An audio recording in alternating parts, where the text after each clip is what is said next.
আমাদের বেঁচে থাকার প্রতিটি গ্রামে মিশে থাকে গ্রাম বাংলার মেহনতি কৃষকের রক্ত জল করা পরিশ্রমের গল্প। রোদ বৃষ্টি উপেক্ষা করে মাটির বুক চিরে যারা ফসল ফলান, তারাই আমাদের প্রকৃত নায়ক। আজ এমনই এক তরুণ কৃষকের গল্প নিয়ে এসেছে আপনাদের মাঝে।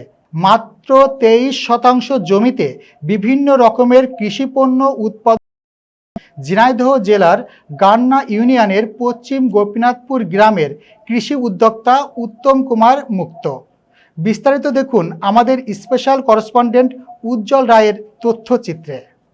শহরের যান্ত্রিকতায় আমরা হয়তো ভুলে যাই, কিন্তু কাদামাটির প্রতিটি গন্ধে মিশে আছে উত্তম কুমার মুক্তর মতো একজন কৃষকের স্বপ্ন আর বেঁচে থাকার গভীর আকুলতা।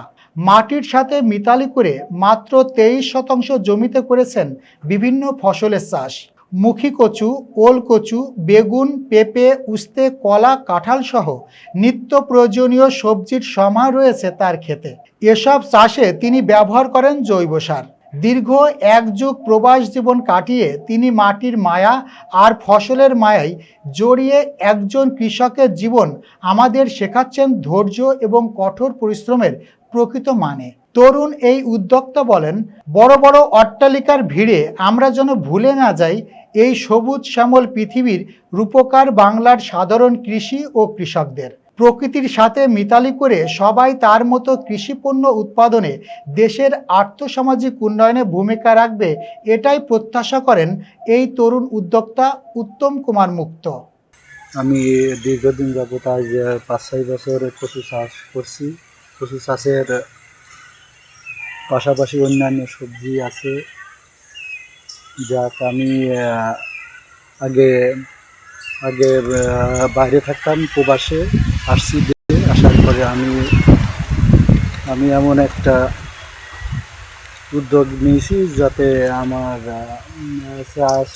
চাষ হয়, আমার নিজের সফলতা পাশাপাশি আমার পরিবার, আমার সংসার আমার চলে। যাই হোক, আমি অত্যন্ত সুন্দর সহকারে চাষ করি।